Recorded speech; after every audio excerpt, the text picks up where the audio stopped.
Je suis sans doute plus passionné par le cinéma parce que ce qui m'intéresse dans le jazz, c'est aussi les images du jazz. Donc sans doute que pour moi, les choses passent beaucoup par le cinéma. C'est-à-dire que j'ai beaucoup découvert de choses sur le jazz en m'intéressant au cinéma. Quand j'ai commencé à travailler sur le sujet, c'était avec un film qui était le film de Cassavetes, Shadows. Mais après, en travaillant pour écrire, j'ai découvert énormément de choses sur le jazz en passant par les images. Alors, sans doute que je suis plus un homme d'image qu'un homme de musique.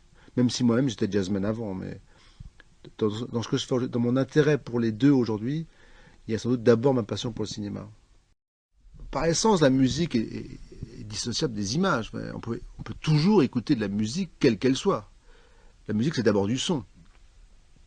Qu'elle soit associée à des images ou non, euh, ne l'empêche pas d'être écoutée en tant que musique. Alors, la musique de film, quelle qu'elle soit, en tout cas pour moi, ça a cet effet-là, c'est tout à fait particulier parce que quand on écoute la musique qu'on a entendue dans un film et qu'on a aimé le film, il y a une sorte de contamination de l'écoute par les images, même inconsciente. C'est-à-dire qu'on a l'impression qu'on écoute une musique avec des images et que cette musique est portée par des images. Moi, j'ai beaucoup appris à aimer des musiques à travers le cinéma. C'est-à-dire que euh, même du jazz, même du jazz, quand j'étais d'abord plutôt un jazzman moderne et comme beaucoup de musiciens, j'étais peu cultivé sur l'histoire de ma musique. Et donc, quand j'ai commencé à travailler vraiment sur le cinéma, j'ai revisité l'histoire du jazz en passant par les images. Et j'ai réappris à aimer Bessie Smith, Duke Ellington, Fletcher Henderson, etc. par le cinéma. C'est-à-dire que ça m'a donné envie de réécouter en découvrant des images. Donc pour moi l'écoute est très habitée par les images. Mais toutes les écoutes que je fais en réalité, je me rends compte que souvent les musiques que j'aime ou que j'écoute souvent sont très liées pour moi à des images. Et ce sont souvent des musiques de films qui sont déplacées ensuite par l'histoire, mais il y a souvent un rapport à l'image, effectivement. Donc on peut écouter les deux différemment. Quand la rencontre est belle, de toute façon, elle ne nous quitte plus. C'est-à-dire que quand on a entendu une fois, je sais pas, le morceau que je vous ai montré un extrait de Jerry Lewis avec un morceau de Count Basie, à chaque fois que j'écoute ce morceau de Count Basie, je revois Jerry Lewis. Donc cette incroyable rencontre habite toujours mon écoute de Basie, quoi qu'il arrive. Donc pour moi, c'est ça qui est beau. C'est-à-dire que les images hantent la musique que j'écoute. Voilà. Je pense qu'on peut les écouter les uns séparément, mais quand on a vu les films et écouté les musiques, on n'arrive jamais à les séparer en réalité. C'est une vue de l'esprit, je pense. But now we come to a period that I call the battle for identity. Lies my grandma told me.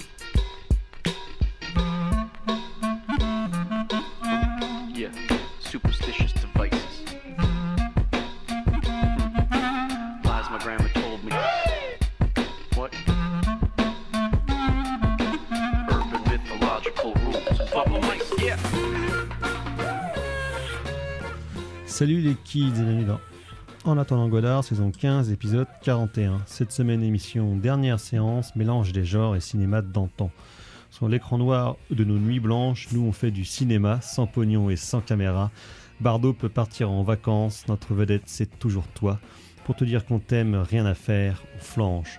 On a du cœur mais pas d'estomac, c'est pourquoi on prend notre revanche sur l'écran noir de nos nuits blanches où on se fait du cinéma. Et oui, vous êtes bien dans l'Entendre Godard, l'émission de cinéma qui est mieux que les autres. Et donc, vous l'aurez peut-être compris via cette citation de Claude Nougaro. Exactement. Nous allons parler ce soir de dernière séance et de cinéma d'antan, à l'occasion de la sortie, il y a 2 semaines, de Dernière nuit à Milan, La ultima notte di amore de Andrea Di Stefano. Ensuite, nous parlerons d'un livre qui vient de sortir, coédité par Carlotta et par Badlands Éditions, une histoire de cinéma de quartier de Sylvain Perret, consacrée donc à l'émission présentée et produite par Jean-Pierre Jeunet dans les années 90 et le début des années 2000.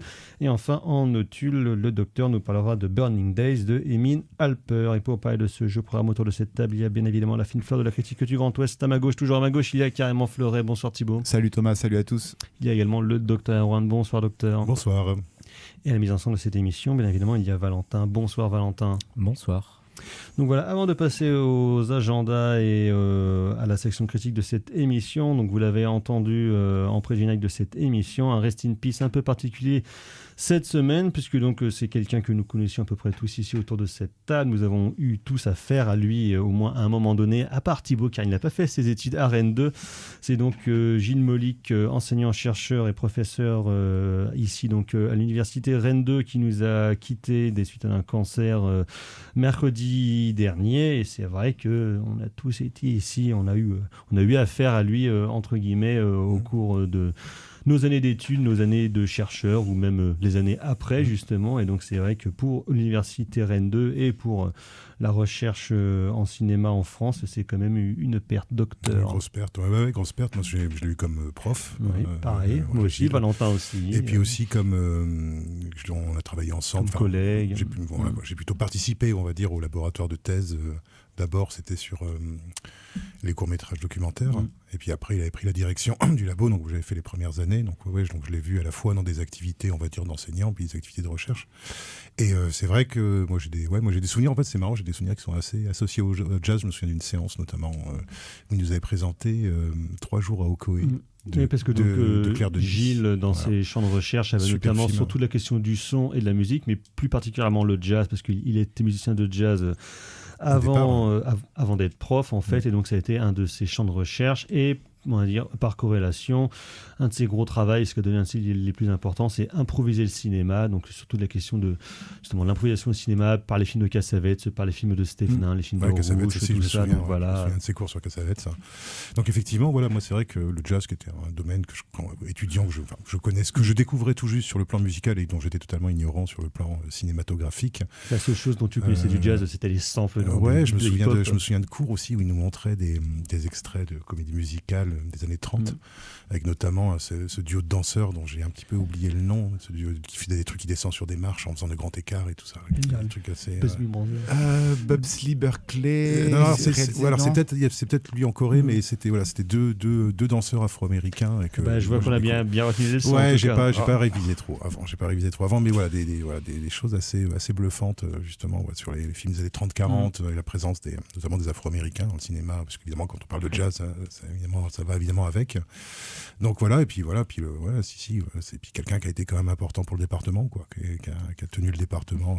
Ce sont tous ceux qui sont passés dans cette émission, donc à part Thibaut, car il n'a pas été à Rennes 2, même si tu as pu le croiser après. C'est vrai que ce soit vraiment tous les membres qui ont participé de près ou de loin à cette émission l'ont eu en professeur, ou certains comme JB et Simon après, ça a été leurs collègues, voire leurs amis. Donc du coup, effectivement, c'est quelqu'un qui a quand même durablement marqué cette émission. Et sur le site de Film en Bretagne a été mis en ligne ce matin plusieurs témoignages d'anciens étudiants et de membres de cette émission notamment. Donc voilà, pour parler un petit peu de Gilles, essayer de lui rendre un dernier hommage, on va dire. Donc, voilà, parce que c'est quand même un professeur, je pense, qui, d'une manière ou d'une autre, qui dans sa vision du cinéma, de la recherche et d'une expérience de la vie, a quand même marqué beaucoup des étudiants et étudiantes qui l'ont eu.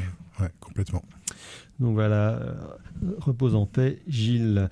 Donc voilà, on va passer aux nouvelles neuves de Tête de Ligne. Un seau de merde, docteur. Il m'a jeté un seau de merde en plein figure. Allez, enquillons là-dessus. Alors, donc, sans transition, agenda local ce dimanche, après donc 2 films de Sidney Lumet à bout de course et Daniel, qui d'ailleurs est en sortie nationale et une séance par jour cette semaine à l'Arvor. Ce dimanche, donc dans le cas des films du dimanche soir, nous avons le plaisir de vous proposer donc Dog Day Afternoon et pas Good Morning Doggy Dog, comme j'ai dit la semaine dernière. Donc un après-midi de chien de Sidney Lumet avec Al Pacino, voilà, qu'on a le plaisir de vous repasser. Et John Cazale.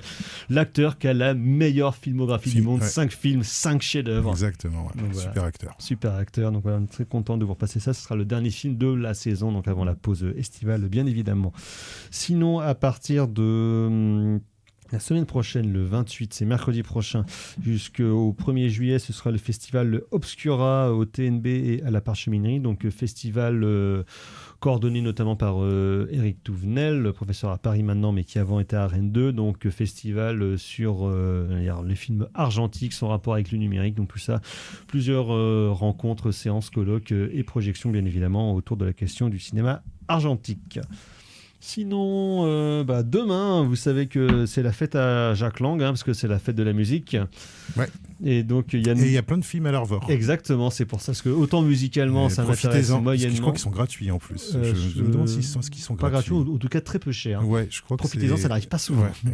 Moi, j'ai vu qu'il y avait le Magicien d'Oz. Il y a le Magicien d'Oz, il y a Sailor et Lula, notamment de David Lynch. Je crois qu'il y a 4 ou 5 films dans la journée pour tous les âges, pour les petits et pour les grands. Ouais, il y a plein de trucs. Donc voilà, profitez-en. Ne vous sentez pas obligé de sortir le soir pour aller écouter la soupe qu'il y aura dans la rue. Oh, on ne sait jamais. Les jeunes talents de demain seront peut-être parmi nous. Je vous rappelle, docteur, que pendant des années, je ne sais pas si vous le faites encore, mais là, vous faisiez une contre-fête de la musique dans votre appartement à l'époque. Ouais, c'est vrai. Les soirées bamboula bamboche, musique awake. Ouais. J'aime bien choisir ma musique, en fait. Pour l'avoir fait quelques fois, effectivement, chez Erwan, on s'amusait bien. Voilà. Avec un appartement beaucoup trop petit pour beaucoup trop de monde. Oui, mais je pense que je boirai des coups demain, moi ça m'empêchera pas. Oui, je pense que... Il y aura peut-être même une contre secrète, on ne sait pas. Ah ouais, c'est super. Attention, j'enverrai des infoline, comme on disait dans les années 2000. Donc voilà, journée de la fête de la musique à l'Arvor. Et sinon, ce dimanche aussi, toujours à l'Arvor, dans le cadre de Cinévorax, les films de 7 à 77 ans, c'est Le Géant de Fer de Brad Bird, qui repasse ce superbe film d'animation de la fin des années 90. Très grand film. Voilà, sinon, agenda national, film qu'on évoquera la semaine prochaine, film de Jalmari Erlander, Sissu de l'or et du sang, donc film finlandais, et croyez-moi que pour que je dise du bien de la Finlande, c'est quand même que c'est pas mal, un film où on bute plein de nazis. Ce qui est toujours un bon programme. Sinon, le nouveau film de Wes Anderson sort demain, Asteroid City. Je pense que j'irai voir. Voilà. Sinon, il y a passé, c'est plus pour moi, il y a 38.5 Quai des Orfèvres avec Didier Bourdon. J'irai pas voir. Typiquement, voilà, quel snob. L'affiche est géniale. Ah oui. Ah oui. Tu dis, que de talents réunis. Ah oui, prix à l'Alpe d'Huez, je crois. Non, mais c'est bien parce qu'au moins, il se marche pas sur les pieds avec Christian Clavier, parce que Christian Clavier sort un film la semaine d'après. Ouais, donc c'est bien. La vengeance de Maître Poutifard. Ça aussi, ça a l'air génial. C'est bien que ça va être des grosses semaines chargées, là, quand même. Je sais pas si je vais avoir le temps, moi. Parce que ça, quand même, ça va être tout nul comme on aime. Je me doute bien que tu en baves d'avance. Sinon, il y a un film dont la promo est passée totalement à l'as et qui se tapait un gros beat chez les Quinry, donc c'est Élémentaire, le nouveau film de Pixar. Donc voilà, après les animaux ont-ils une âme, les sentiments ont-ils une âme, les âmes ont-elles une âme, là c'est les éléments ont-elles une âme. D'accord. Voilà, passionnant. La réponse est probablement oui. Probablement oui. Mais une âme triste. Sinon il y a le challenge. Le challenge avec Jennifer Lawrence, vous savez, cette petite dame qu'on a totalement oubliée parce que son heure de gloire est passée et maintenant tout le monde la vendait comme genre la nouvelle star, la nouvelle fraîcheur du cinéma américain. Puis finalement, comme tout le monde a commencé à remarquer qu'elle avait un talent très limité, donc là elle fait des films dont tout le monde se branle, dans le challenge dans lequel elle joue genre une... Comment dire ça de manière polie, une pute de luxe qui en fait emmène un gamin de 19 ans pour un peu le décoincer, payé par ses parents. Donc c'est un monde parfait, mais avec l'actrice de Hunger Games. Quoi. Exactement. D'accord, ça a l'air bien. Voilà. J'ai vu aussi, j'en profite pour faire une incise, si vous me permettez, mon cher collègue. J'ai aussi vu une bande-annonce pour un film tiré du jeu Gran Turismo. Oui. Ça a l'air... Ni Blomkamp. Oh là, lui, il faut lui retirer sa carte de syndiqué, quoi, parce que c'est pas parce qu'il a fait un bon film dans sa vie qu'il faut se permettre de faire n'importe quoi. Parce que c'était il y a 15 ans. La bande-annonce, je me suis dit, c'est au niveau de Driven. Driven. De Rainier Lane. C'est pour ça. Pour moi, on est au niveau de Nawak. Alors, si c'est au niveau de Driven, moi j'y vais direct. Parce que Driven, qu'est-ce que c'est drôle. Je pense que c'est en moins drôle. Je pense que c'est moins plus esprit de sérieux. Et ça a l'air pas. Ça a l'air tout pourri. Ça a l'air pas bien. Ça a l'air pas intéressant surtout. Oui. Déjà, adaptation de genre d'un jeu vidéo qui déjà est certes rigolo, mais très limité. C'est des mecs qui font des poursuites autour d'un rond. Bon. Faut être. Ou alors tu fais Le Mans, quoi. Ou Tony Scott, quoi. Je sais pas. Tu fais genre de tonnerre. Non, pas Le Mans, comment ça s'appelait Le Mans 66. Le Mans 66. Ford versus Ferrari. Qui était bien. Oui, qui était bien. Sur un sujet pareil, dont j'ai strictement rien à foutre. Les tututes et vroom vroom, ça vous intéresse pas. Mais quand c'est bien fichu, c'est comme le stratège, quoi. Voilà, ce qui est probablement pas le cas donc de Gran Turismo. Ça a l'air pas d'être parti dans cette direction, non. Donc, comme je le disais, sinon il y a la ressortie de Daniel Le Ciné Lumet et aussi un documentaire qui ne passera pas à Rennes, mais alors que ça pourrait nous intéresser. Qui a peur de Pauline Kael? Paul Hinkel. Ah ouais, ouh. David Lean, probablement déjà. Donc voilà, la fameuse papesse de la critique américaine des années 70 et 80, qui a fait chier un peu tout le monde avec des articles, une verve pas possible, qui est méchante comme la gale, mais qui est réjouissante à lire. Même quand tu lis des trucs d'elle, ou c'est des films que toi t'aimes bien. Ah oui. Quand il chie sur Clint. Sur Clint Eastwood et tout ça. Et quelque part, tu dis, pas de tort non plus, totalement. Elle est convaincante, généralement. Mais avec la dose de mauvaise foi qui va. Oui, bien sûr. Oui. C'est ça qui fait qu'elle est très. Quelle vilaine fille. C'est une méchante femme. Méchante femme. Vilaine. Méchante femme. Grosse non, fan c'est de... très bien. Paul Hinkel, c'est super bien. Il faut lire. Grosse fan de Robert Altman. Ouais. Non, puis c'est super intéressant, quoi. Hinkel, donc voilà, en attendant le biopic de Cutie. Alors apparemment, ça ne sera pas sur elle. Ah. Il dit que ce sera sur une figure critique des années 70, qui, à mon avis, sera largement inspiré Qui a bossé au New Yorker et qui sera son dernier film. Donc, puisqu'il a donc officiellement annoncé que ce serait son dernier, qui prend sa retraite. Interview dans Libé la semaine dernière en disant je veux partir sur une filmographie parfaite, machin. Alors déjà, j'aurais quelques trucs à redire sur la filmographie parfaite. Hein. Ouais. Hein. Ça, c'est des trucs de Rolling Stones pour moi. C'est des trucs de rockstar, ça. C'est genre, les gens sont jamais vraiment partis. Et puis faire un comeback dans 10 ans, ouais. Une reformation de Q avec T qui va faire voilà, ça sera comme avant mais en plus gros, en fatigué, avec des guitaristes backup derrière. Voilà, donc bref, moi je pense que c'est à moitié du flanc quand même. Ouais, je pense un gros flanc, mais. Donc voilà. On va donc passer à la section critique de cette émission pour passer une dernière nuit à Milan.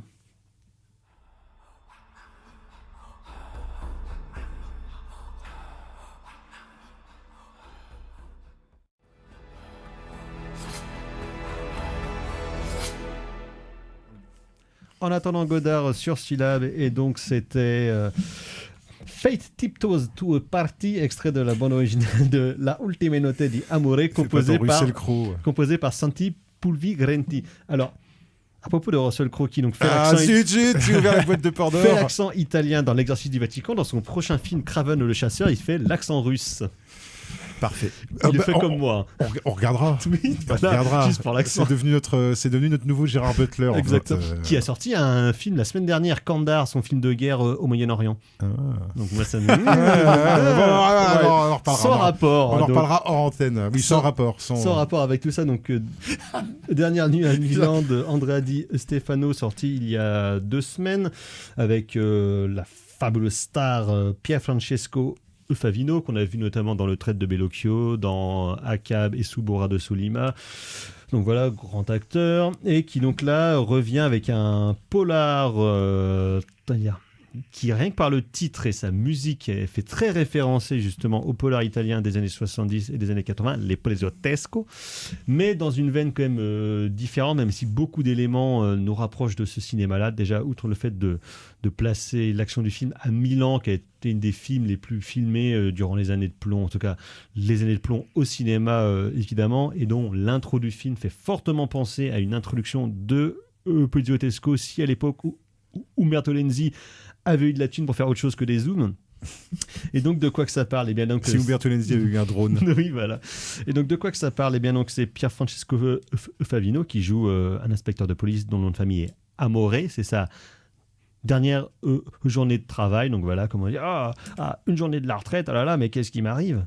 Et donc, sauf que depuis plusieurs années, il fricote avec le cousin de sa femme, pour être son chauffeur, alors que lui fait quelques trucs semi-illégal, mais on ne sait pas vraiment. Il fricote, il magouille quand même. Il magouille, mais il se dit quand même qu'il aimerait bien partir avec un plus gros pécule, et donc il se met de mèche avec la mafia chinoise qui cherche à s'établir de manière de plus en plus forte et de plus en plus présente à Milan, où évidemment au sein de cette mafia il y a des conflits de génération entre le père qui est vieux et donc le gosse du chef mafieux, et évidemment ça va mal se passer. Son gendre. Son gendre.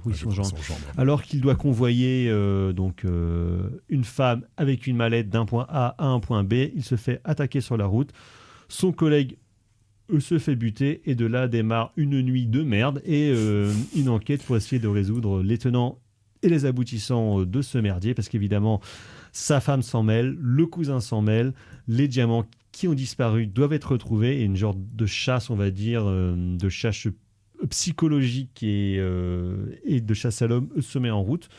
Donc sur un canevas qui du coup, pour le coup, n'est moins référencé aux années 70 que son titre et une partie de sa mise en scène pourrait laisser penser. Je trouve qu'il déroule un genre de polar absolument magnifique, parce que c'est quand même plutôt une très bonne année pour le polar, en tout cas les dernières années, que ce soit le polar italien ou même le polar, on va dire, hors hexagone, je trouve se porte très bien. Donc, on avait parlé il y a quelques semaines de Misanthrope de Damian Zifron aussi, qui est un excellent polar très bien tenu, et qui surtout sont tenus, plus que par leur scénario, par leur mise en scène. Où Andrea Di Stefano, j'ai vu son premier film Paradise Lost, qui est un film sur Escobar avec Benicio del Toro, qui n'était pas génialissime. Il y avait quand même quelques velléités de mise en scène qui étaient parasitées par un scénario qui était pour le coup beaucoup trop gentil justement sur Escobar et bien sur le milieu des cartels. Alors que là, je trouve qu'en se restreignant à un univers, un microcosme beaucoup plus simple, je trouve qu'il arrive à dérouler une mise en scène extrêmement efficace, avec l'usage de la musique, avec l'usage de son mixage sonore, et surtout une manière de traiter son personnage et de le filmer en le ramenant toujours à sa dimension humaine plus qu'à une dimension hard-boiled. Docteur. Ouais, bah, alors bon, c'est un film, qui est, moi je trouve assez intéressant déjà dans sa structure. C'est-à-dire que sur un présupposé comme ça, moi je m'attendais à justement, Dernière nuit à Milan, moi je m'attendais à un truc, errance nocturne, aller d'un endroit à un autre pour essayer d'arranger avec des choses, avec une espèce de système de choses qui empire, comme ça, une espèce d'empilement de catastrophes qui arrivent au personnage et dont il doit se sortir. Et en fait, c'est pas du tout la voie que prend le film, parce qu'en fait, le film est vraiment clairement divisé en 3 parties. Il y a une première partie qui est une espèce de partie en trompe-l'œil, puisqu'en fait, on voit une scène qu'on interprète d'une certaine manière. Et en fait, le début de la deuxième partie, le début de la deuxième partie va nous montrer en fait qu'on se trompe sur ce qu'on croit avoir vu en fait, et que ce qu'on sur croit, les faux semblants, sur les sur points le de fait vue. que les apparences sont trompeuses. Là, pour le coup, c'est une très belle démonstration de cet adage. Et puis une conclusion finalement assez rapide, assez sèche. Moi, j'ai trouvé. J'étais assez surpris. Je me suis dit, ah putain, ça finit déjà quoi, quelque part quoi. Mais surtout, pour moi, la partie la plus intéressante, c'est la partie centrale. Et la partie centrale, en fait, elle se passe quasiment uniquement sur quelques centaines, quelques dizaines de mètres carrés en fait, puisque ça se passe sur le lieu du braquage en fait, voilà, puisqu'il est obligé de retourner sur les lieux du braquage, sur les lieux où son pote est mort, tout en cachant évidemment à ses collègues qu'il est que lui était là. Voilà, qu'il faisait des à côté, et qu'il était un peu en essayant de trouver une taupe pour savoir qui a fait ça, sachant sa femme qui s'en est. Voilà, donc il y a cette espèce de moi c'est ça que j'ai bien aimé, c'est qu'en fait le personnage est coincé entre 2 rôles. Et nous, on a eu l'occasion de le voir jouer ces 2 rôles, c'est-à-dire d'un côté le policier intègre qui n'a jamais tiré une balle de sa vie, de l'autre côté le policier un peu plus souple, on va dire, avec la loi, qui a une femme qui en même temps aussi a des questions de relations et de classe sociale qui se mêlent avec sa belle famille, où clairement ils se sentent humiliés par ces nouveaux riches, par ces gens qui magouillent. Alors qui sont une famille calabraise, donc qui apparemment ont des liens dont on ne sait pas trop lesquels, mais qui ont des liens avec le crime organisé d'une manière ou d'une autre, avec un personnage de frère gommeux d'ailleurs à souhait, qui laisse présager effectivement des choses beaucoup plus sombres. Et on sent bien que le personnage est gêné avec ça. Enfin voilà. Donc il y a d'un côté, et je trouve que c'est intéressant parce que en fait, le côté duel en fait du personnage, il nous est montré justement dans cette première scène qui est dans cette scène initiatrice qui va être remontrée en miroir, et en fait en faisant ça on accède aux deux parties de la personnalité du personnage, ce qui fait que quand on arrive au moment à la partie centrale, donc c'est-à-dire tout le moment où le drame se noue sur cette espèce de scène, sur cette scène de crime, et j'avais jamais vu ça, je me suis dit tiens, un film noir qui se déroule sur une scène de crime qui se déroule sur 100 mètres carrés, où le mec est dans la merde, il doit échapper à plein de trucs et il peut pas faire ce qu'il veut parce qu'il est policier et qu'il est obligé de donner le change aux autres parce que son périmètre d'action est très limité. Il sait qu'il peut pas se barrer comme ça. Il peut pas partir. Il peut pas se barrer comme ça. Il peut pas faire ce qu'il veut. Et en plus, il contrôle pas grand chose. C'est-à-dire qu'il est complètement en panique en plus. C'est-à-dire qu'il n'a pas recouvert. Pas serein. Voilà, il se demande s'il a recouvert. Il y a la paranoïa qui se met en route. Et voilà, il y a plein il y a plein de jeux de regard, de trucs de téléphone, de machin. Enfin voilà. Et en fait, il arrive. Bascule de focale. Et il arrive vraiment à faire monter une tension comme ça jusqu'à une scène. Moi, je trouve que j'ai trouvé super bien réalisée. où voilà, là, il s'agit d'aller récupérer les diamants sur un pont. Voilà. Il y a un moment de tension. Et là, et toute la scène, et ça monte avec les histoires de point de vue aussi. Moi, j'ai trouvé assez intéressant avec des trucs où on est à une espèce de sentiment d'ubiquité pour le spectateur, quoi. Tu vois, il y a quelque chose. C'est pas De Palmesque parce qu'il n'y a pas les écrans, mais il y a quelque chose qui, voilà, c'est-à-dire où il y a une cartographie en fait des lieux qui est hyper vite posée et qui est clair, avec lequel il joue et qui est clair. Et qui est clair, ce qui fait que quand les pions se mettent en place. Tu comprends tout et les ouais, exactement, tu comprends exactement les mouvements des uns des autres, les regards, tu sais ce que ça veut dire pour eux. Et du coup, tu essayes de comprendre la stratégie de chacun. Ouais, exactement. Et c'est très bien, finalement c'est assez psychologique, il n'y a pas tant que ça d'action. Mais moi j'ai trouvé que c'était assez. Non, en gros, il y a une mené. semi-scène d'action qui est celle du braquage. Ouais, qui est une super scène de tension. Ouais, qui est une super scène de tension. Plus que l'action, mais ça joue vraiment pas sur ce registre-là, quoi. Ça joue sur la question du point de vue du personnage et de ce qu'il comprend des événements et de comment est-ce qu'en fait lui ne voit pas que dès le début il est en train de se faire niquer, parce que clairement puis il mène une enquête tout en essayant d'en arrêter une autre. En fait, il veut ralentir les autres flics qui vont se rapprocher de lui au bout d'un moment, et il veut savoir qui c'est qui l'a. Voilà. Et ça, ce motif-là du pigeon, parce que c'est le cap se rebiffe finalement, c'est ce motif du pigeon et qu'il faut pas trop le faire chier quand même, ça marche toujours bien ça. Et qui doit créer des faux semblants pour allumer des contre-feux face aux faux semblants qu'il a lui-même mis en place. Donc il y a une genre de poupée russe de complexité qui se met dedans, mais qui pourtant est lisible. Voilà, exactement. C'est pas du tout alambiqué comme un film d'espionnage. Ou comme un film noir d'ailleurs. C'est plus simple quand même quelque part qu'un film noir. Et c'est peut-être en ça que c'est plus proche du film policier des années 70, qui effectivement n'est pas du tout sur ce genre d'intrigue, qui sont plutôt sur des gentils, des méchants, et puis après des flics qui font des cascades, qui se courent des méthodes brutales. Enfin voilà, on est plus dans des post-inspecteurs Harry, des choses comme ça. Donc on n'est pas tellement finalement dans cette ambiance de film noir, mais je trouve qu'il y a une lisibilité en fait qui m'a semblé venir aussi un petit peu avec de ces années 70, quoi. C'est-à-dire des films voilà, où finalement tu comprends quand même assez rapidement ce qui se passe, et qu'il n'y a pas de désir d'en rajouter, de faire le petit malin en fait avec le scénario. Mais d'autant que la tension en plus je trouve participe vachement avec la musique qui à la fois donc est très référencée pour le coup qui est à mort années 70 au polar italien, mais surtout le thème qu'on vient d'entendre qui est plus pour moi référencé avec du giallo. Avec les souffles, avec les soupirs, avec ces basses hyper présentes, on sent qu'il y a un truc oppressant en fait qui arrive, d'autant que le premier plan c'est un long panoramique qui survole Milan, qui passe des quartiers d'affaires, qui passe au-dessus de la gare, cathédrale, qui en fait survole un petit peu tous les lieux de l'action que l'on va visiter par la suite, jusqu'au lieu de l'appartement de Pierre Francesco. Parce qu'on voit le tunnel à un moment, on voit le tunnel où va avoir lieu le braquage. Où la cartographie dès le début est posée sur les 3 lieux principaux de l'action finalement, et comment est-ce qu'ils sont reliés et comment est-ce que tout ça va être mis en branle dans la même nuit. Très belle photo aussi, photo nocturne, bleutée, orangée là, moi j'ai vraiment beaucoup apprécié, et le choix du tunnel c'est vraiment une super bonne idée parce que c'est vraiment une tache de lumière avec des zones d'obscurité autour. Tout est noir autour, puis avec justement des personnages qui sont dans la lumière, et il y a des moments où les personnages doivent sortir de la lumière pour aller faire des trucs qui vont leur permettre d'arranger leur bidon. Enfin, il y a tout un dialogue justement Pierre entre les deux. Francesco Favino, comme le mec, il a tellement la classe qu'il passe l'intégralité du film en jogging vert intégral, mais avec une veste de costard par-dessus, et le mec, il chie la classe quand même. Il est super bien. Et puis il joue pareil, moi je trouve que les moments où d'émotion, le côté rentré, et puis la tension qui sort direct. C'est ça, les scènes avec sa femme et tout ça. Alors, qui est interprété par une actrice, alors qu'il y a un jeu d'actrice très surprenant, très très jovial, mais justement qui, je trouve, ça fait une espèce de elle est très surprenante, je trouve. Le personnage féminin est très surprenant. Je trouve qu'il a ce côté d'acteur en fait qu'on trouvait plus chez les comédiens anglais des années 70-80, tu vois, Oliver Reed ou bien Bob Hoskins, tu vois, où il y a à la fois ce côté ultra sensible qu'on peut reconnaître direct, et les moments de tension et puis les moments de violence surgissent d'un coup, où tu t'y attends pas du tout, et il fait des bascules hyper rapides de jeu en fait qui sont vraiment impressionnantes pour le coup. Carrément. Et des moments de trucs de regard aussi, tu vois, des trucs où le regard change.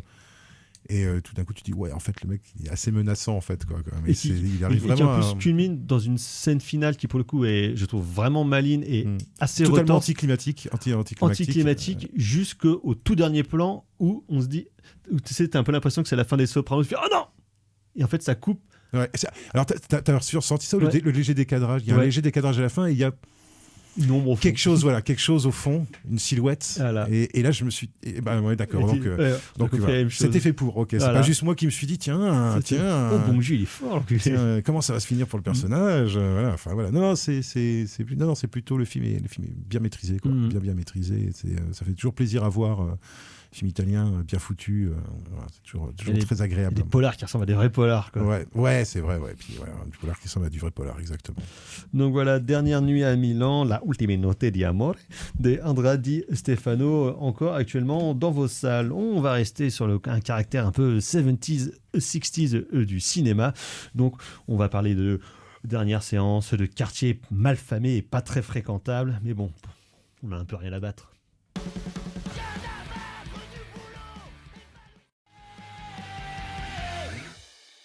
Si vous aimez les chiens verts et les poulpes de 12 mètres de long, si vous aimez les villes géantes détruites par les savants chauves et fous, si vous aimez les gros musclés qui soulèvent des éléphants pour rigoler, si vous aimez les traîtres félons qui empoisonnent les rois enfants pour s'emparer du trône, si vous aimez les pauvres orphelines séquestrées par des banquiers infâmes, si vous aimez les duels au couteau, au sabre, à l'épée, au pistolet, à l'arc, à la massue ou à coups de pied, si vous aimez les cosaques, les cow-boys autrichiens, les gladiateurs et les monstres japonais, si vous aimez les petits films des grands maîtres et les grands films des petits maîtres, alors soyez les bienvenus dans Cinéma de quartier.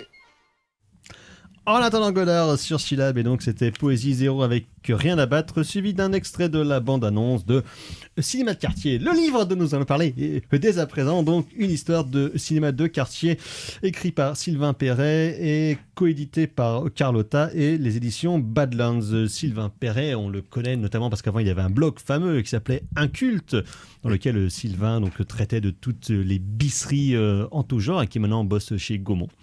Il fait un excellent travail, notamment sur le cinéma de patrimoine. Oui. Effectivement, donc coucou Sylvain. Et donc, comme son titre l'indique, Personnalité habilement... à suivre sur les réseaux sociaux. Exactement. Toujours de bonnes recos, oui. Sylvain. Donc, une histoire de cinéma de quartier, comme son titre l'indique habilement, c'est donc une histoire de cinéma de quartier, pas les cinémas de quartier des années 60. Comme je le croyais bêtement la semaine dernière. Je le croyais naïvement, mais donc de cinéma de quartier.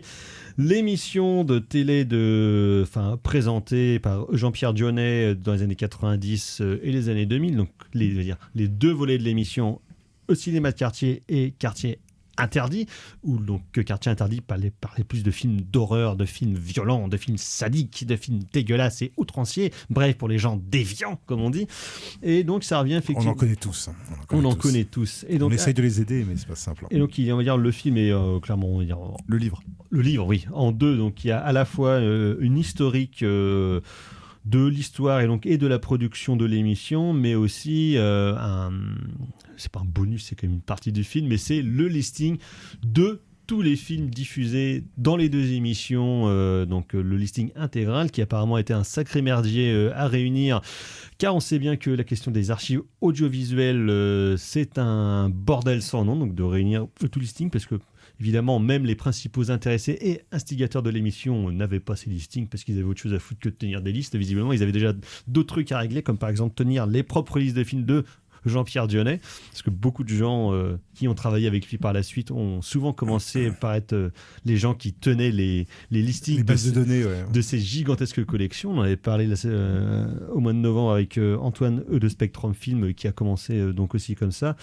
Et donc ça revient effectivement sur toute la production de l'émission, de l'importance culturelle qu'elle a pu avoir dans une certaine frange de la cinéphilie, et de qu'est-ce qui reste un petit peu de cette cinéphilie-là, cette cinéphilie bis déviante, qui, on va dire, pour la génération des gens de notre âge, on va dire, entre 22 ans comme moi et 40 ans et prune pour des gens comme vous.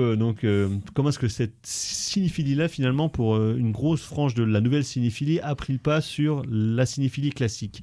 Et à quel point Dionnet, à la fois, était important en France en tant que défricheur de ce cinéma-là, à la fois donc les films italiens des années 60 et des années 70, le cinéma de Hong Kong et compagnie, et comment est-ce que ça a un peu influé sur toute une génération de cinéphile, et comment est-ce qu'en fait ça s'est fait au fur et à mesure des années, au fur et à mesure de l'évolution de la programmation de l'émission qui donc commence d'abord comme étant une case de films tout public, puisque donc le cinéma de quartier, c'est assez hallucinant, est diffusé le mercredi matin à 9h quand les petits ne sont pas à l'école. Le jour des enfants. Exactement, le jour des enfants. Ça fait quand même des belles prog. On peut voir des films, des péplums, des films d'aventure de toutes sortes, mais aussi quelques films d'épouvante de bas, parce que donc, notamment Dionès s'était fixé comme objectif de passer un jour ou l'autre tous les films de Mario Bava, ce qui est déjà noble comme idée. Donc Thibaut, sur le livre et sur le cinéma de quartier, parce que je sais que tous ici, par exemple, on n'avait pas Canal+ à l'époque de la diffusion, mais c'est plus des films qu'on essaimé plus tard, à la fois en DVD, puis surtout dans des discussions, finalement, c'est plutôt le genre de film qui revenait plus fréquemment. Oui, parce que moi, ma cinéphilie, moi, je suis un enfant du vidéoclub et de la jaquette de film que je louais parce que la jaquette, il y avait un espèce de démon qui passait ou une fille Donc voilà, moi je suis un enfant du vidéoclub et c'est vrai qu'à l'époque de cinéma de quartier, moi je n'avais pas encore Canal+, je l'ai eu un peu plus tard, donc je connais Quartier Interdit, mais c'est vrai que c'est une période de ma vie où je commençais déjà un peu cette cinéphilie que j'avais, cette cinéphilie bis alternative, oui, que j'avais déjà initiée lors de mon adolescence. Et puis là, j'étais jeune adulte, on va dire ça comme ça. Et en fait, en Jean-Pierre Dionnet, j'ai trouvé un espèce de repère quasi institutionnel parce que le mec présentait des films sur une grande chaîne. Et j'ai trouvé un certain réconfort. Voilà, on n'était plus sur le côté un petit peu sur les coins dans les recoins du vidéoclub, mais en fait, on était vraiment à la télé avec Jean-Pierre Dionnet qui nous parlait et qui c'était amené en fait une certaine marge au centre. Voilà, mais qui propageait son amour que tu recevais parce que tu croyais être le seul à aimer ça et au final on se rend compte qu'on était des centaines en fait à aimer cette d'autant que Dionnet a quand même cette cinématographie-là. Et ce genre de cinéphile où tu as l'impression que tous les films dont il parle c'est absolument merveilleux. Oui, alors qu'il y a quand même il a une appétence. Alors je dirais que Dionnet il a eu comme Tarantino. Oui, voilà, des gens qui parlent très bien des films qu'ils aiment. Qui parlent très bien et peut-être que Jean-Pierre Dionnet par la suite a donné peut-être un fils légitime en la personne de Yannick Dahan qui pareil qui est clairement influencé par cette cinéphilie bis et qui te donnait envie de regarder ça. Mais pour revenir sur le livre, alors il y a tout un travail sur la jeunesse de l'émission qui moi c'est des questions qui m'intéressent pas. Par contre je trouve que le bouquin est hyper beau dans le sens où c'est une vraie déclaration d'amour à Jean-Pierre Dionnet, que ce soit à ses collaborateurs. Et à ses collaborateurs bien entendu, que ce soit par l'introduction qui est magnifique de Sylvain Perret et par les mots choisis par Sylvain Perret et en même temps par la préface de Bertrand Mandico. Exactement, et la préface de Bertrand Mandico qui vient corroborer, qui ont une vision commune avec Sylvain Perret. Du coup, voilà, il y a cet amour qui, moi, me contaminait quand j'étais jeune adulte, qui revient en fait à la lecture de ce bouquin et je trouve que c'est assez salvateur que l'amour de la cinéphilie bis, en fait, ne s'éteint jamais et que c'est un amour qui va durer, bien entendu, éternellement. Et après, voilà, au-delà de la mise en branle de l'émission, il y a des questions, il y a des problématiques qui sont hyper passionnantes. Avec un voilà, ça je m'en fous un petit peu. Voilà, Deniso, de Canal+, voilà, les trucs de boutique là, je m'en fiche un petit peu. Voilà, ça je m'en fiche un petit peu. Par contre, il y a tout un pan plutôt technique, administratif qui est hyper passionnant sur la question de la copie, sur la question de la distribution, la classification, comment tu fantasmes un film de Corbucci ou comment tu fantasmes un film d'Abel Gance, comment tu fais pour le retrouver avec voilà. Il y a tout un micmac qui est assez hallucinant à ce niveau-là. Et puis, il y a toute la dernière partie avec ces fiches voilà, qui font un petit peu l'équivalent de... Alors, c'est ultra réducteur de dire ça, mais c'est un petit peu comme on avait un bouquin, genre les 100 films, ou la discothèque idéale, ou la filmographie idéale. De Philippe Manœuvre, oui, parce que c'est Philippe Manœuvre est cité dans le bouquin. En même temps, parce qu'ils ont bossé ensemble avec Dionnet. Ils ont commencé ensemble à la télé. Convoquer Manœuvre, c'est pas, ça reste à propos. Mais du coup, il y a toutes ces fiches là qui font une espèce de listing du meilleur de la cinéphilie bis. Donc ça, c'est hyper intéressant parce que ça nous permet en fait de se replonger dans les films, de voir ah putain, mais en fait, j'en ai vu quand même un paquet, mais il me manque, ah putain, mais il me manque ça. Et l'évolution de la Et programmation. l'évolution de la programmation. Avec les tendances, on va Voilà. dire, Ou pourquoi spectatorielles. Dionée ne voulait pas passer de la nazi-exploitation, genre dont on a parlé ici, avec Entrain Ouais. et Engouement. Genre fort crapoteux. Ah, genre, ça. mais comme à classer dans le même genre que le Rap and Non, mais Revenge, le ce rapport, genre Tu de pourras choses, en faire plus crapoteux. Le que la rapport à Disney Cannibal Assassination. Holocaust, le rapport à Salaud de Pasolini. Donc ça, c'est hyper intéressant à voir ça. À lire ça, pardon. Le bouquin se lit hyper vite parce que il est passionnant, il est passionné, il est court. Hein. C'est un texte qui reste. Le bouquin fait 270 pages, Ouais. il me semble. Donc que ça Avec se lit très vite. Une belle icono aussi dans le bouquin, Une belle parce icono. qu'il y a pas mal des visuels de Et l'époque. c'est un véritable. Je sens que c'est travaillé. Hein. Ça reste un véritable allié parce que Sylvain Perret le dit lui-même, même si la cinéphilie bis, depuis l'avènement du cinéma de Quentin Tarantino, est devenue mainstream et qu'en fait c'est le cinéma classique qui est devenu, on va le dire, alternatif. C'est le cinéma classique qui est devenu alternatif. Je grossis un petit peu le trait, mais vous voyez un peu le délire. En fait, ce bouquin-là, voilà, reste quand même ce petit livre de chevet que tu dois avoir à côté de toi, parce que même si c'est devenu mainstream, ça reste quand même suffisamment déviant pour que le pas de côté permette de te construire en tant que jeune adulte, moi à l'époque, et surtout en tant que cinéphile. Donc c'est absolument passionnant. Docteur. Ouais, moi je te rejoins complètement. Hein. C'est-à-dire que, alors rien que pour le texte, effectivement, est très bien, comment dire, très dédié effectivement à la mémoire de cinéma de quartier, qui effectivement quelque chose avait été un peu oublié en fait, hein, dans l'idée justement de la construction de la cinéphilie en France, et surtout qui représente quelque chose que moi j'aime beaucoup et que j'ai découvert. Alors c'est assez marrant parce que moi je suis un peu plus vieux que vous, et n'ayant pas non plus Canal+, j'avais des copains qui avaient Canal+ à la fin des années 90, donc je pense que j'ai dû en voir quelques-uns. Le truc, c'est qu'il va vraiment falloir que je revienne sur la liste pour voir lesquels je suis sûr d'avoir vu. Je me souviens d'avoir vu Godzilla et... C'est mignon, Erwan, à 20 ans, il allait le mercredi matin chez ses copains. Non, mon pote enregistrait. Ah bah oui. Non, et puis il y avait des soirées spéciales. Et je pense que moi je me souviens Et notamment de de Godzilla et de Godzilla contre Mothra, et moi je les souviens que c'était le soir, donc ça devait être dans une soirée spéciale Kaiju Eiga, et c'est là que j'ai vu mes deux premiers Godzilla. Voilà. Donc, mais moi ce qui m'attirait, c'est ce qui m'attirera ensuite avec le ciné-club de Boukrieff, Oui. c'est le fait qu'il y avait l'idée d'une cinéphilie qui était une cinéphilie, je sais pas comment dire ça, laïque entre guillemets. C'est-à-dire qu'il y avait les sérieux, quoi. Positifs, les cahiers, les gens sérieux, quoi, avec cinéma sérieux, Rivette, Romer, voilà, Godard. La cinéphilie. Voilà, la cinéphilie, mais sérieuse, voilà. Bergman. Et du coup, il n'y avait pas ce concept. Alors, je pense qu'il existait quand même ce concept, mais de manière vraiment souterraine. Il n'y avait pas de manière aussi affirmée cette idée du plaisir coupable, qui est quelque chose qui est une notion en tant que cinéphile. Je pense qu'il trace pour paraphraser The Big Lebowski, qui trace une ligne dans le sable. C'est-à-dire que soit votre cinéphilie vous considérez la cinéphilie comme quelque chose comme une espèce d'art noble. Et donc, du coup, le plaisir coupable n'a pas trop sa place dans cette manière-là. Soit vous êtes plus œcuménique, vous considérez justement que dans la série B, dans le film d'exploit, il y a des trucs à farfouiner.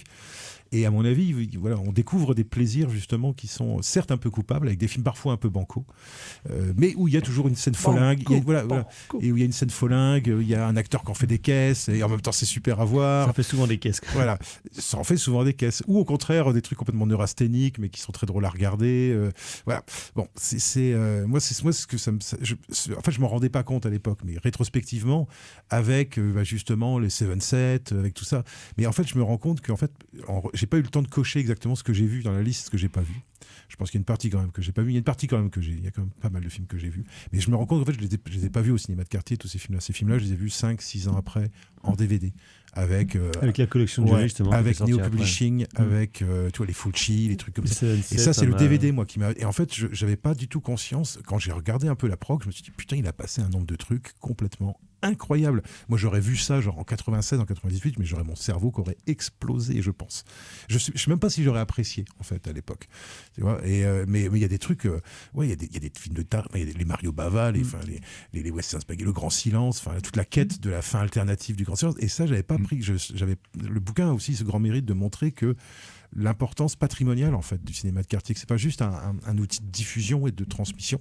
Et autant Jean-Pierre Dionnet est un excellent transmetteur, j'ai toujours adoré sa manière de parler, mais qui et de parler de sauvegarde. cinéma, mais qui est aussi quelque chose de cinéma du patrimoine en fait, avant même que cette notion-là n'existe. De savoir que ça va être Ouais. le prochain cinéma de Les patrimoine. Canal qui mettaient 200 000 boules, 200 000 francs de l'époque, C'était rien pour eux. pour faire de la restauration de films, quoi. Et Dionnet a réussi à faire restaurer des films à une époque, à mon avis, où la restauration de films, ça se faisait que pour les grands films de prestige, quoi. Oui, pour Marcel Carnet ou John voilà. Ford. Quoi. Mais sinon, non, quoi, tu vois. Et là, il a réussi à faire des trucs assez dingues. Tu vois, la traque dont on a parlé, moi, je ne savais pas du tout qu'il avait diffusé la traque au début des années 2000, quoi.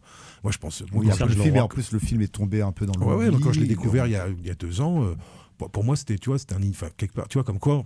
On se croit cinéphile, je sais tout mieux que tout le monde, et puis on se rend compte qu'en fait, on a loupé le coche en fait au moins 10 fois avant de tomber sur le film, quoi.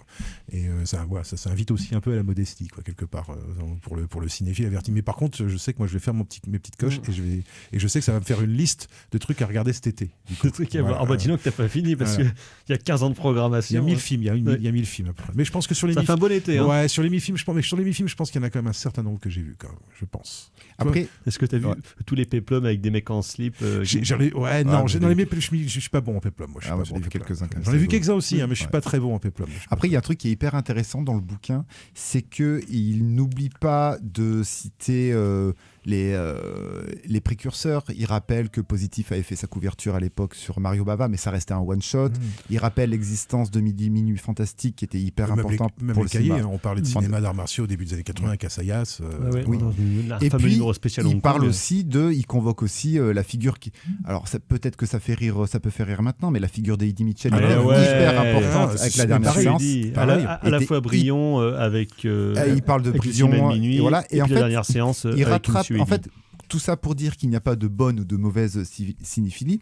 Il y en a juste plusieurs, et que à cette époque-là, à l'ETCD, il y avait moyen de se construire différentes cinéphilies. Et bien entendu, on pouvait cumuler, voilà ça. On pouvait tout, bien entendu, on pouvait manger à tous les râteliers pour après ressortir. Moi, j'ai connu les dernières années de la dernière. Je suis désolé, ça fait ancêtre, mais j'ai connu les dernières années de la dernière séance. Et c'était super, les présentations de Mitchell étaient cool. Et moi, j'adorais regarder deux westerns. Tu sais, l'homme au colt d'or et tout. Voilà. Avec un Tex Avery au milieu. Alors certes, à voir aujourd'hui, on va te dire c'est un peu kitsch, machin, tout ça. C'était hyper important. Le côté tournage en studio. Mais en fait, effectivement, pour développer, en fait, c'est pour développer sans le savoir de la cinéphilie, parce que moi, je te parle de trucs, moi, j'ai 12-13 ans. Donc c'est pas bien clair cette histoire de cinéma encore, quoi, dans ma tête, quoi. Et c'est vrai que en fait, c'est le truc qui infuse, en fait. Et effectivement, tes appétences futures, en fait, pour des films d'horreur bizarres, des machins, il y a certaines personnes, c'est mon grand frère m'a montré. Moi, j'avais pas de grand frère parce que c'est moi. Le grand frère, c'est Jean-Pierre Doniès, c'est Eddie Mitchell, c'est Patrick Briand, Nicolas Boucrier. Exactement. C'est Glance aussi, pareil, c'est toute la bande de Starfix. Oui, parce que on pourrait mettre aussi Starfix, le Mad Movies des années 80 aussi. Mais du coup, Sylvain Perret ne met pas ça de côté, en fait. Juste, mais il y avait ça aussi. Il intègre, il intègre tout ça. Et il redore en fait un paysage audiovisuel des années 80 qu'on a eu tendance un petit peu à réduire, tu vois, à la 5 et à Patrick Sabatier, quoi, tu vois. Alors qu'en fait, il y a eu vraiment des choses intéressantes qui se sont faites avant la fin des années 90. Quand Canal était encore un laboratoire d'expérimentation avec les émissions d'Alain Buros, L'œil du cyclone et compagnie. Moi j'ai vu des trucs de dingo sur Canal, la nuit du cyclone et la nuit extraterrestre avec Monsieur Manhattan. Enfin, moi c'est des trucs dont je me souviens encore aujourd'hui. Ça t'amuse ? C'est des trucs dont je me souviens encore aujourd'hui. Donc une histoire de cinéma de quartier de Sylvain Perret qui vient de sortir chez Carlotta et Badlands Éditions. Rapido presto, docteur, vous avez vu un film Burning Days de Emin Halper. Oui, un film turc qui raconte l'histoire d'un jeune procureur tout fringant qui arrive dans un bled perdu d'Anatolie, enfin une ville assez grande quand même de l'Anatolie. Et là-bas, c'est pas tout à fait pareil qu'à Ankara, c'est-à-dire que la ville est tenue par un type et son fils. Il y a des problèmes d'approvisionnement en eau avec des histoires de terrain qui s'effondrent. Et puis il y a c'est comme Ankara. Voilà, il y a de la corruption à tous les étages. Et ils ont une très mauvaise habitude, c'est la chasse aux sangliers, où ils coursent les sangliers dans les rues de la ville avant d'abattre sauvagement la bête. Donc c'est des férias. Voilà, donc notre personnage se retrouve là-dedans et assez rapidement fait la rencontre d'un journaliste avec qui il va avoir une relation, on va dire, ambigu, en tout Trouble. cas qui n'est pas trouble, qui n'est pas vraiment résolu d'ailleurs par le film. Et toujours est-il que tout se focalise autour d'une soirée, qui est en fait un repas où le maire invite le procureur à bouffer, et où entre menaces voilées et tentatives de corruption, on sent qu'il va y avoir un problème. Sauf que ils font boire le juge, ils font boire le procureur, et le procureur ne sait plus ce qui s'est passé dans la nuit. Or, le lendemain, on lui annonce que une jeune fille qui était présente à la fête a été violée et rouée de coups. Et là, le machin commence à s'enclencher, quoi. Et en fait, ça, c'est un film qui est, c'est marrant, ça m'a un peu fait penser à Asbestas dans le côté. Tu vois, comment dire, le truc sous-jacent, c'est-à-dire tu sens que ça va. Il y a pas de violence vraiment, hein, mais tu sens qu'il y a quelque chose qui coince, il y a quelque chose qui cloche dans ce bled et dans les relations entre les personnages. Donc il y a un petit peu de ça, mais surtout c'est un film qui, pour moi, vraiment croise vraiment le western, parce que on est dans un paysage extrêmement désolé, et puis. Puis en plus avec l'idée de l'étranger qui arrive dans une ville, voilà, on est vraiment dans un schéma westernien, avec le film de Redneck. Parce que ça manque pas de gros moustachus, voilà, au torse velu, qui sont tous plus retors les uns que les autres, et du coup les acteurs s'en donnent à cœur joie. Il y a bien ça, les moustachus. Les acteurs sont très bien, les acteurs sont parfaits, et c'est ça monte jusqu'à une dernière partie. Où ça vire à la chasse à l'homme et où c'est assez impressionnant, et là, c'est moite, c'est vraiment film moite. Ça m'a un peu fait penser aussi à ce film avec les kangourous là. Weekend Fright. Voilà, ça m'a un peu fait penser à ça aussi, un petit peu. Le mec qui est pas du tout à sa place, et derrière tout ça, il y a aussi toute une trame, on va dire, c'est une sorte de fable politique autour de la question de l'eau, autour de la corruption politique. Et c'est assez désespéré, quoi. En fait, c'est un film assez désespéré sur la démocratie turque. Ouais, c'est assez désespéré. D'ailleurs, il me semble que j'ai cru lire que le ministère de la Culture turque a demandé, le film a été un succès en Turquie, le ministère de la Culture turque a demandé qu'on lui rembourse les aides qu'il avait données pour le film, parce qu'il n'a pas du tout apprécié le visage que ça donnait de la Turquie. Voilà. Mais voilà, pareil, film noir, pareil aussi, voilà, film noir, non américain. Et comme Dernière nuit à Milan, moi je trouve que ça mérite. Alors beaucoup plus solaire, mais ça mérite d'être vu aussi parce qu'il y a quelques trucs, direction d'acteur impeccable, et puis il y a quelques scènes qui sont vraiment, des scènes qui sont vraiment bien tendues, très bien filmées. Je note donc Burning Days de Emin Alper, actuellement au cinéma. Tu veux pas parler du Claire Denis que t'as vu tous les deux ? C'est chiant. On va passer au coup de cœur. Tout à coup, Jean-Michel Mimosé. C'est de la merde. C'est de la merde. Je voudrais que tout le monde s'imprègne. Merde. Tout le monde s'imprègne de cette. C'est vraiment la plus grande merde des merdes. Donc les coups de cœur qui arrivent en fleur et pas donc le film de Claire Denis. Non, pas le film de Claire Denis. Non, ça va être La Conspiration du Caire que j'ai enfin eu l'occasion de rattraper de Tarek Saleh, pardon. Film ultra simple, mais en fait ultra dense. Vous en avez parlé lors d'une émission précédente. Pur film d'espionnage, moi, je donc trouve. j'engage les auditrices et les auditeurs à écouter ce que vous réécouter ce que vous avez à raconter. Mais Mais voilà, c'est hyper bien foutu. Il y a de l'émotion, il y a de l'action sans avoir d'action. Une vision néanmoins de l'Égypte qui est pas jolie à voir, à mettre en parallèle, bien entendu, avec Le Caire confidentiel, son polar précédent. Ouais, voilà. Exactement. Il me semble tourner en Turquie, parce que j'ai cru reconnaître la mosquée bleue. Oui, parce qu'il il n'a pas pu tuer, il n'a pas pu filmer tu vois, lapsus révélateur, il n'a pas pu filmer en Égypte parce que sinon. Voilà. Donc La Conspiration du Caire, c'est magnifique. Merci, docteur. Alors moi, ça sera pour rester toujours dans le polar, décidément, ça sera la deuxième saison de True Detective que j'ai donc revu après l'avoir vu il y a quelques années de cela, quand c'était passé. Et tout le monde en disait beaucoup de mal, et moi je trouvais que c'était pas si mal. Et donc je me suis dit, tiens, je vais revoir ça pour voir si je me suis pas trompé. Et donc je ne me suis pas trompé. Ouais. Voilà. J'étais très content, je me suis accroché une médaille à moi-même.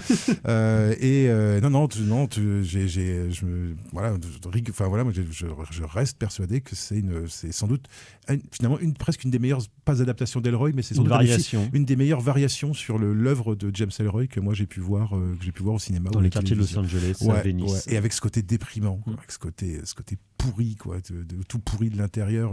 Moi, j'aime beaucoup. Le regard de Colin Farrell. Ouais, et super bons acteurs, super Colin casting. avec Et ses quelques moustaches. scènes, quelques scènes d'action quand même, finalement plutôt bien foutues. L'assaut d'un. Notamment l'assaut du immeuble, Met Lab, ouais. qui était vraiment très bien. Très bien, merci. Alors moi, pour rester dans la bonne humeur, c'est Gold de Peter Hunt, son deuxième long métrage après Au service secret de Sa Majesté, qui est juste après fera son À ne pas chef-d'œuvre. confondre avec Gold avec Matthew McConaughey. Non, pas du tout. D'accord. Donc film avec Roger Moore qui travaille dans une mine en Afrique du Sud. Il y a des magouilles, il y a des gens pas gentils qui veulent faire du bordel dans la mine où il travaille. Donc pendant ce temps-là, les Noirs font tout le travail. Roger, il part baiser la femme du patron. Et à la fin, il revient et il passe pour le héros. Il ne branle strictement rien du film, mais rien du tout. Rien du tout. C'est ces boys noirs qui font tout le taf. Et à la fin, il revient et il fait « Ah là là !» C'est d'un esprit absolument joyeux. Les scènes d'action dans la mine sont hyper impressionnantes et sont hyper bien. Parasité au milieu par Roger qui va batifoler avec une pintade qui joue mal, mais qui joue mal. Et qui à la fin... Donc semi-nanar du coup. Voilà, mais qui à la fin revient pour faire des scènes d'action qui sont hyper chouettes. Parce que c'est un peu dans l'esprit des films de mercenaires et des films d'aventure des années 70 avec cette vibe nostalgique bizarre post-colonial, mais qui étonnamment est toujours de très bonne composition et de très très bonne Pour vibe. peu qu'on ait l'esprit un peu ouvert à ce genre de spectacle. Exactement, voilà, hein. il faut garder une certaine ouverture d'esprit. Après, donc c'est pas forcément très décolonial, quoi, forcément. Non, pas trop, non. Ouais. Bah ça se passe comme en C'est Afrique du plutôt Sud. post-colonial que décolonial. Oui, on va le c'est dire. ça. Ouais, Oui, ça. c'est l'Afrique du Sud. Voilà. Et en plus, tu sais, C'est tout l'esprit est là. Ouais. Donc Gold de Peter Hunt. On se retrouve la semaine prochaine pour parler notamment de chasse aux nazis et d'éco-terrorisme. D'ici là, portez-vous bien. Merci messieurs, merci Valentin. Prochaine émission, prochaine édition. Ah ciao, bonsoir. Salut. Bonsoir. Ah,